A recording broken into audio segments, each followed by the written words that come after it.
ख़वातीन हज़रात, फ़िल्म दुनिया से उस्मान करलूज़ के रिव्यू नंबर 2 के साथ यानी रिव्यू नंबर 2 के साथ नसीम अहमद हाज़िर खिदमत है और तमाम सुनने वालों को, देखने वालों को खुशामदीद कहता है। ख़वातीन, जैसे कि हमने पहले बताया था कि तुर्गुत जो सरदार हैं उनको गिरफ़्तार कर लिया गया है और बहुत ज़्यादा जो है वो मारा गया है। और उसके बाद जो है निकोला ने ये सोचा कि मैं क्योंकि मारी का दिल जीतना चाहता हूँ और मैंने उससे वादा भी किया था कि मैं तुर्गुत को किसी सूरत जो है वो मरने नहीं दूंगा, बल्कि ज़िंदा सलामत जो है उसकी खिदमत में पेश करूँगा। और अपने वादे को पूरा करते हुए उसने न सिर्फ तुर्गुत सरदार का कबीले को जला दिया, बल्कि तुर्गुत सरदार को गिरफ़्तार करके अपने यहाँ पर ले आया और छोटी सी खोली में रखा और उसके बाद फिर पिंजरा बनवाया। और अब ये वो मनाजिर है जिसमें वो पिंजरे की सूरत में कोसिस और मारी को एक तोहफे के तौर पर तुर्गुत सरदार को पेश कर रहा है। लेकिन उस्मान सरदार ने जैसा कहा था कि इस तुर्गुत सरदार या कोई भी तुर्क सरदार जो है कैद नहीं रहा करते और वो आखिर वक्त तक कोशिश करते हैं कि आज़ाद हो जाएं, आज़ाद परिंदों की तरह ज़िंदगी गुजारते हैं और आज़ाद परिंदों की तरह ही मरना पसंद करते हैं। तो यहाँ पर देखिए कि तुर्गुत सरदार ने हाथ बढ़ाया ताकि किसी तरह निकोला का गर्दन पकड़ी जा सके, लेकिन निकोला बच के आपने चालाकी की वजह से। और अभी भी तुर्गुत सरदार जो है वो इस कदर ख़तरनाक है जैसा कि एक भेड़िया या चीता खुले में होता है। यहाँ पर निकोला ने फिर कोसिस से कुछ बातें की कि देखो ये किस कदर चालाक है, तो ये भेड़िया नहीं है लेकिन ये भेड़ बकरियाँ चलाने वाला है। और उसके बाद तुर्गुत सरदार ने हिम्मत नहीं हारी और उन्होंने दोनों लातें रख कर जो है पिंजरे पर मारी और पिंजरे की दीवार जो है उड़कर दूर जा गिरी। और अब तुर्गुत सरदार जो थे वो बाहर थे और तुर्गुत सरदार का सामना निकोला और कोसिस के सिपाहियों से बराह रास्त हो गया और बड़ी जमामर्दी और तेजी के साथ तुर्गुत के साथ लड़ रहे थे। एक के बाद दूसरा, दूसरे के बाद तीसरा सिपाही मरता चला जा रहा था। और यहाँ पर मक्कारी दिखाई, काफिर ने अपनी मक्कारी दिखाई और कोसिस ने वक्त देखकर, मौका देखकर अपनी तलवार का दस्ता जो है वो तुर्गुत सरदार के मनके पर ऐसी जगह पे मारा जिसकी वो ताब न लग सके और बेहोश होकर जमीन पर गिर गए। कोसिस सरदार को फौरन से पहले बाजुओं से पकड़कर सिपाहियों ने घसीटा और घसीटने के बाद उनको पिंजरे से डाले बगैर इसी तरह घसीटते हुए लेकर चले गए। और यहाँ पर अब कोसिस और निकोला सरदार जो है इन गडरियों की ताकत का, भेड़ें चलाने वालों की ताकत की बात कर रहे हैं, उनके रहन सहन की बात कर रहे हैं। और कोसिस ने कहा कि मैंने बहुत अच्छा किया जो मैं खुद लेने आ गया, हालांकि मुझे निकोला ने मना किया था कि ये तोहफा मैं आपको भिजवा दूंगा। लेकिन कोसिस सरदार कहते हैं कि जनाब मैंने मौके को जाना और मैं पहुंच गया और यहाँ पर मारी बहुत खुश है कि उसने आखिरकार जो है वो तुर्गुत को पकड़ लिया। अब यहाँ पर खबर हो चुकी है उस्मान सरदार को कि कोसिस जो है वो निकोला से तुर्गुत सरदार को लेने के लिए उसके किले पर पहुंचा है और वहाँ से तुर्गुत सरदार को लेकर वो एक ख़ास रास्ते से जाएगा। और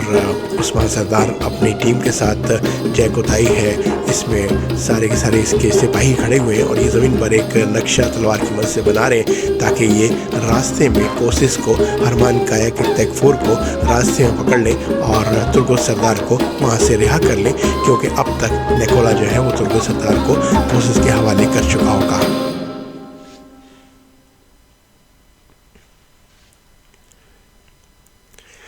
ख़वातीन, यहाँ पर ये मंजर कशी जो है वो किस तरह से की जा रही है और ये इनके अज़्म की एक निशानी है। और फिर दिखाया जाता है कि मारी और उसका भाई गरूर में अपनी गर्दनें ऊंचे किए हुए और नेस्तो उनका ख़ास सिपाही और फिर तुर्गुत की हालत जो थी वो काबिल रहम, क्योंकि इन्होंने तुर्गुत को रस्सियों से बांधकर पीछे पैदल घसीटते हुए, मारते हुए, और अगर तुर्गुत रुकता था तो पीछे से उसके ऊपर जो है वो मारे जाते थे। बैद जिसे कहते हैं कि हंटर होता है वो मारे जाते थे। और तुर्गुत सरदार बेचारा खिंचता घसीटता चला जा रहा था। एक लम्हे के लिए सोचिए कि तुर्गुत सरदार का क्या हाल होगा, क्योंकि कबीला उसका ख़त्म हो चुका है, जलाकर ख़त्म कर दिया गया है और अब तुर्गुत सरदार की बारी है। कभी भी मौत आकर उसको गले लगा सकती है, लेकिन उसके अज़्म की क्या बात कीजिए, क्या मुसलमान होने की बात कीजिए, क्या तुर्क होने की बात कीजिए कि उसने अपनी आँखें मुसलसल खोल के रखी हुई हैं और मुसलसल जो है वो काविश कर रहा है, कोशिश कर रहा है कि इनको शिकस्त दे सके।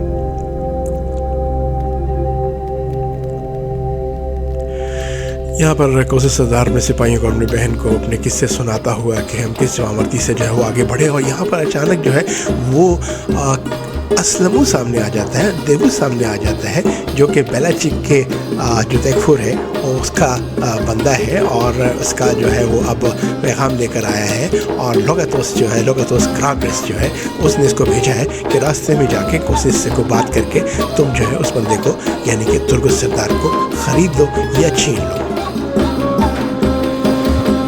अब तो बहुत ही सारी कहानी बिल्कुल बदल चुकी है। अब कोशिश की गर्दन जो फ़ख्र में थी अब एक मरतबा फिर सोचने मजबूर हो गया कि अचानक कहानी चेंज कैसे हो गई, बदल कैसे गई। और ये देगू है जिसकी एक आँख ही नहीं है और असलमू जो है वो जंगल का राजा है, जंगल का बदमाश है, डाकू है जो गहरे जंगलों में छुपता है और जंगल से गुजरने वाले किसी को भी लूट लिया करता है बग़ैर किसी मुहाफ़िज़ के, बग़ैर किसी शर्त के, बग़ैर किसी लिहाज के। और ये तमाम तर सूरत हाल जो है तुर्गुत सरदार भी बड़े गौर से देख रहा है। और यहाँ पर मारी का किरदार जो है वो बहुत अहम है, क्योंकि मारी भी एक जंगी लड़की है, जंगी शहजादी है और उसे भी बहुत कुछ पता है कि इस सूरत हाल में क्या करना है। और मारी मुसलसल तुर्गुत को देखती रहती है, फिर अपने घोड़े से अचानक उतरती है। और अभी हम देखते हैं कि घोड़े से उतरकर वो क्या करती है। और यहाँ पर जो है वो बातचीत हो रही है कोशिश सरदार के दरमियान और देगू और असलमू के दरमियान, क्योंकि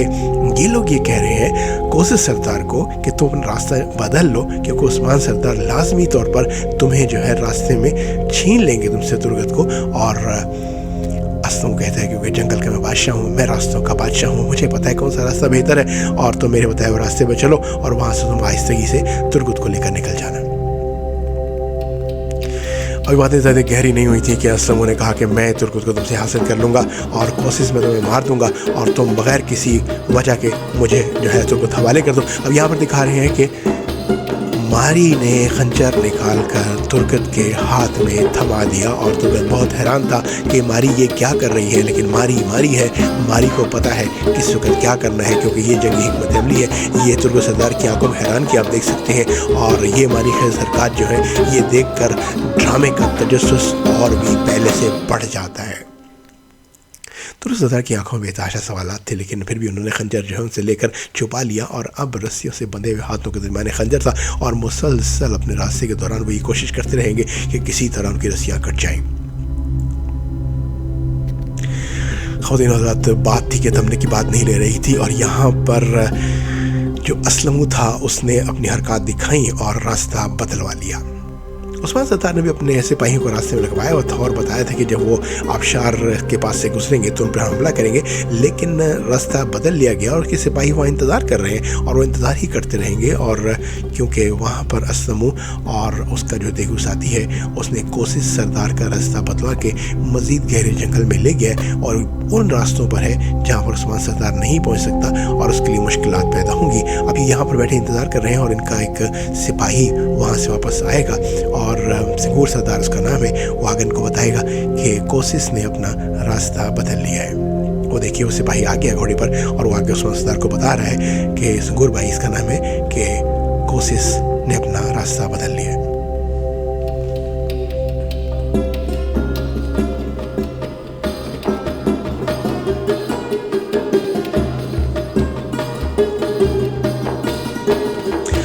अब उस्मान सरदार को इस बात का पहले से कुछ शायबा था और अपने सिपाहियों को आवाज़ लगाते हैं और कहते हैं कि काफिर गद्दार ने गद्दारी दिखाई और अपना रास्ता बदल लिया, चालाकी दिखाई, यारी दिखाई और अपना रास्ता बदल के अब किसी और रास्ते से जा रहा है और ये भी अब उस रास्ते पर चलते हैं। लेकिन यहाँ पर ये इससे पहले कि वहाँ पहुँचते उससे पहले ही असलमू और कोशिश के दरमियान जो है वो एक जंग शुरू हो जाती है, क्योंकि दूसरे रास्ते पर पहुँचने साथ ही कोशिश की तमाम शराइत जो थी, जो कि पहले ये थी कि वो एक आसान रास्ता मुहैया कर रहा है कोशिश को, अब शराइत ये थी कि आसान रास्ता नहीं बल्कि अगर तुम अपनी बहन की और अपनी जान की हिफाजत चाहते हो तो तुर्गुत को मेरे हवाले कर दो। मारी काफ़ी हैरान होती है, लेकिन मारी के लिए ये बात कुछ नई नहीं थी, क्योंकि ये चीज़ें होती रहती हैं और ये जंग का मैदान जो है वो हर जगह पे होता है। लेकिन अब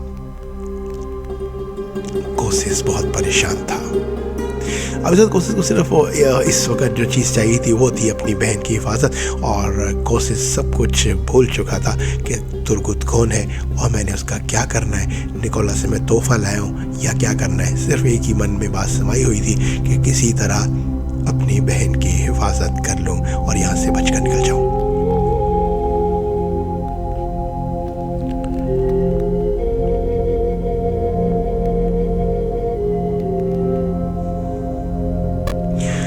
दूसरी तरफ तुर्गत सरदार मुसलसल अपनी रस्सियाँ काटने में मशगूल, और मारी को इस बात का बखूबी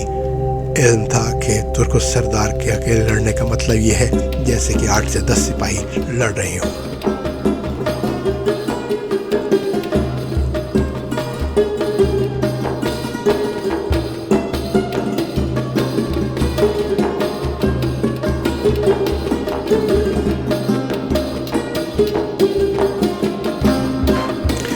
यह हम वक्त से पहले थोड़ी सी पेशगोई कर दें कि मारी की ये तमाम तर परेशानियाँ, ये अनजानी सी तुर्गत उस्ताद पर मेहरबानियाँ और खंजर काओं के हवाले कर देना, ये बहुत मानी खेज था।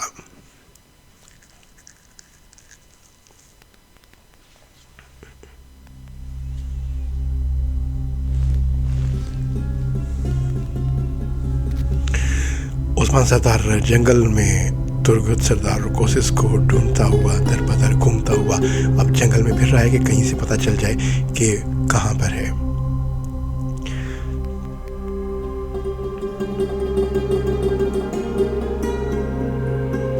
और ख़वातीन हज़रात, ऐसा फिर अचानक हो जाता है कि उस्मान सरदार का और तुर्गत का और कोशिश के सिपाहियों का, इनका सबका आमने सामना हो जाता है और तलवारों का और तीरों का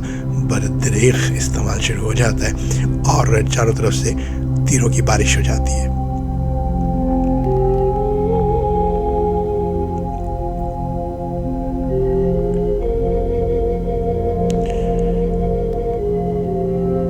तमाम तर जंगी सूरत हाल में मारी की नज़र तुर्गत पे थी और तुर्गत के हाथ खुल चुके थे और तुर्गत बड़ी जवामर्दी से अब लड़ रहा था।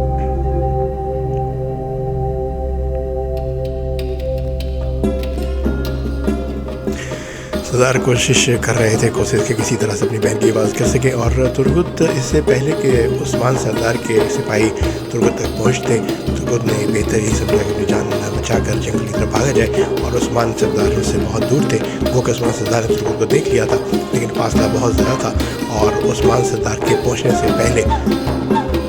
असलमों के सिपाही जो है वो तुर्गत तक पहुँच जाते हैं और वो उसको मार कर बेहोश कर उठा कर ले जाते हैं।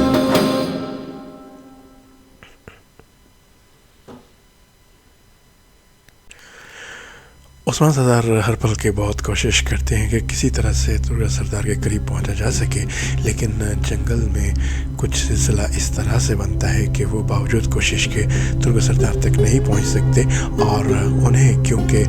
जो बदमाश है वहाँ का, जो जंगल का राजा बना हुआ है, वो असलम उसके साथ ही इस प्लानिंग के साथ उस्मान सरदार को रोकते हैं कि उस्मान सरदार को तुर्गत सरदार तक पहुँचने के लिए कम से कम 5 से 7, 8 से 10 इस तरह से मुख्तलिफ सिपाहियों का सामना करना पड़ रहा था। और वो सिपाही जान पर खेल कर तुर्गत सरदार को उठाने के लिए बेताब थे और उस्मान जो था वो उन तक पहुंचने के लिए बेताब था, लेकिन असलमों के सिपाही उनको वहां नहीं पहुंचने दे रहे थे। और फिर उन दोनों के दरमियान बहुत ज़ोरदार किस्म की जंग होती है और बहुत सारे सिपाही जो हैं वो असलमों के मारे जाते हैं, लेकिन असलम अपने मकसद में कामयाब हो जाता है, उस तुर्गत को वहाँ से ले जाता है और लड़ाई काफ़ी देर जारी रहती है। उसके बाद काफ़ी देर तक उस्मान सरदार जो है वहाँ जंगल में घूमते रहते हैं, लेकिन तुर्गत सरदार का कहीं भी पता नहीं चलता। और दूसरी तरफ दिखाते हैं कि असलम सरदार जो है वो अपने साथ तुर्गत को लेकर गहरे जंगल में मौजूद है और वहाँ खा पी रहा है और तुर्गत सरदार को दरख्त से बांध के रखा हुआ है।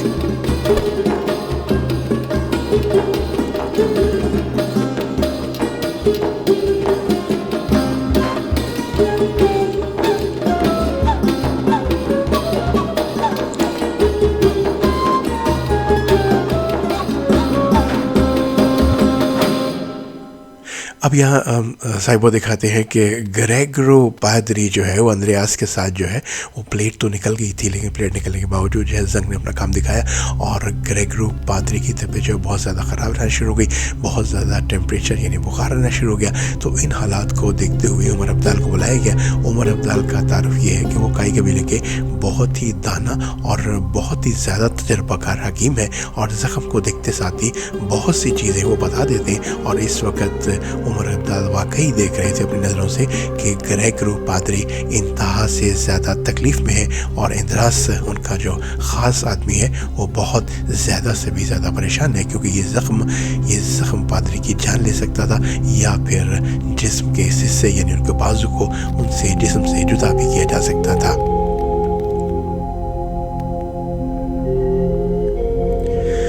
उमर अब्दाल बगौर ज़ख्म का मुआयना करने के बाद बहुत सी जड़ी बूटियों से बनी हुई मरहम जो है वो पादरी के लगा देता है, ग्रेगरोस के लगा देता है, और लगाने के बाद इन तमाम मामलात की, इन तमाम हकीकतों की जाकर इत्तला जो है वो उस्मान सरदार को बताता है और बताता है कि ये ज़ख्म किसी चोट का, तीर का या घोड़े से गिरने का नहीं है, बल्कि ऐसा लगता है कि ये ज़ख्म खुद बनाया गया है।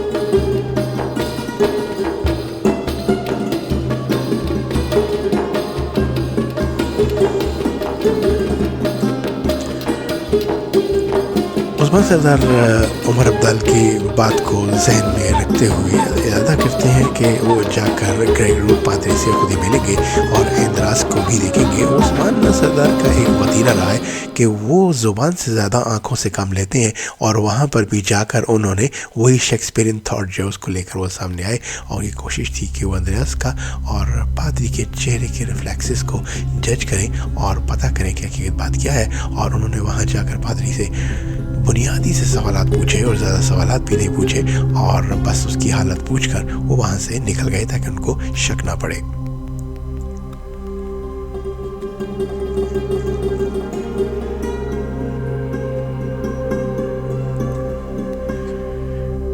और वहाँ तुर्क सरदार को जब होश आता है तो वो अपने आप को बिल्कुल बेयार और मददगार पाते हैं, बिल्कुल सुध-बुध खो चुके होते हैं। उन्हें समझ नहीं आ रही होती कि वो कहाँ हैं। दाएं बाएं ऊपर नीचे सभी जगह जंगल था, और दाएं बाएं उसके जो थे वो असलमों के साथी यानी कि देगू और असलमों बजाते खुद मौजूद थे। और यहाँ पर देगू और असलमों के दरमियान जो बहस जारी थी वो ये जारी थी कि किसको बेचा जाए तुर्क सरदार को, जो कि ज़्यादा से ज़्यादा पैसे दे सके और उनको ज़्यादा से ज़्यादा सोना चांदी मिल सके। और इसी असना में ग्रेगरो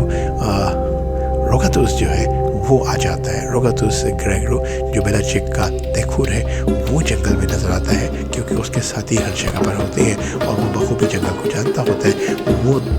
जंगल के मुख्तलिफ रास्तों से होता हुआ आखिरकार वो असलमों के पास पहुंच जाता है और तुर्क की हालत इज़ार देखकर हंसता है, मुस्कुराता है और खुश होता है।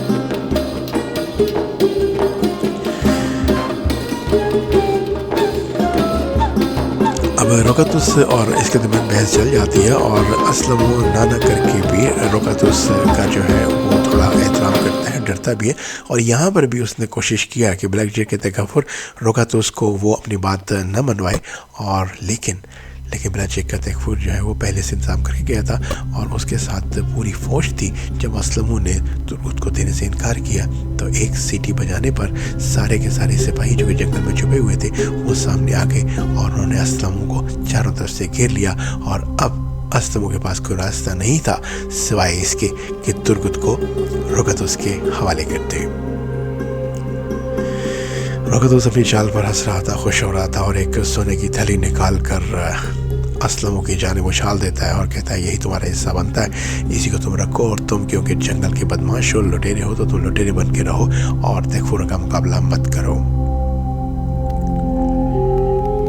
अब असलम जो था वो हाथ पे हाथ धरा बैठा था और खामोश था। बहुत कुछ करने की सोच के बावजूद भी कुछ नहीं कर पा रहा था, क्योंकि उसके सिपाहियों को रोगातुस ग्रेगरस के सिपाहियों ने चारों तरफ से घेर लिया था, और तेगू अपनी एक गाड़ी होने की वजह से अपनी एक आँख कम होने के बावजूद भी कुछ ना कर सका। और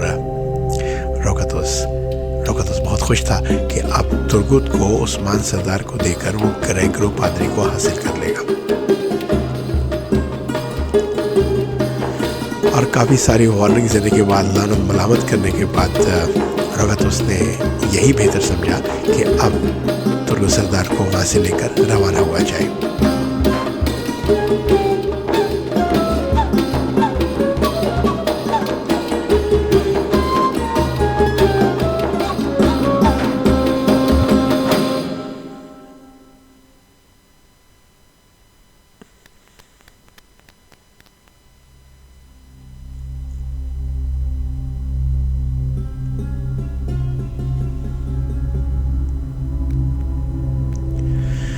रोज़ा बात फिर वहीं पर आ गई जहाँ से चली थी, और इस मर्तबा तुर्गत सरदार को ये मालूम नहीं था कि उनका अगला मालिक कौन होने जा रहा है। और तुर्गत सरदार की हालत ज़ार को ज़रा भी नहीं बदला गया, ज़रा सी भी इज़्ज़त नहीं दी गई कि वो सरदार है और एक अच्छा तलवार जन है। और उसी तरह से जिस हाल में थे उनको उठाया, ना कुछ खाने को दिया, ना पीने को दिया, और उसी तरह घोड़ों के पीछे रस्सी से बांधकर लेकर जो रोका तो उससे वो लेकर उनको चल पड़ा।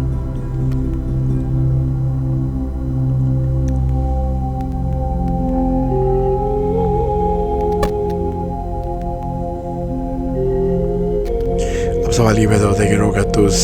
जो है वो कहाँ लेकर जाएगा तुर्गत सरदार को, तुर्गत सरदार के नए मालिक कौन होंगे, इन तमाम बातों का सब कुछ का आने वाली किस्त में हम आपको बताएंगे। शिद्दत से हमें भी इंतज़ार है और आपको भी इंतज़ार रहना चाहिए, क्योंकि बहुत जल्दी उसका रिव्यू हम आपके लिए पेश करेंगे ताकि आप पहली 3 एक साथ इकट्ठा देखकर कोई नतीजा आगाज़ कर सकें। और यहाँ पर तुर्गत सरदार की नए मालिक तक पहुँचने से पहले मैंने हम किस्त ख़त्म करते और इंशाल्लाह फिल्म दुनिया से फिर मुलाकात करेंगे और नई किस्त का रिव्यू देंगे। तब तक अपना ख्याल रखिएगा। अल्लाह ने के बाद।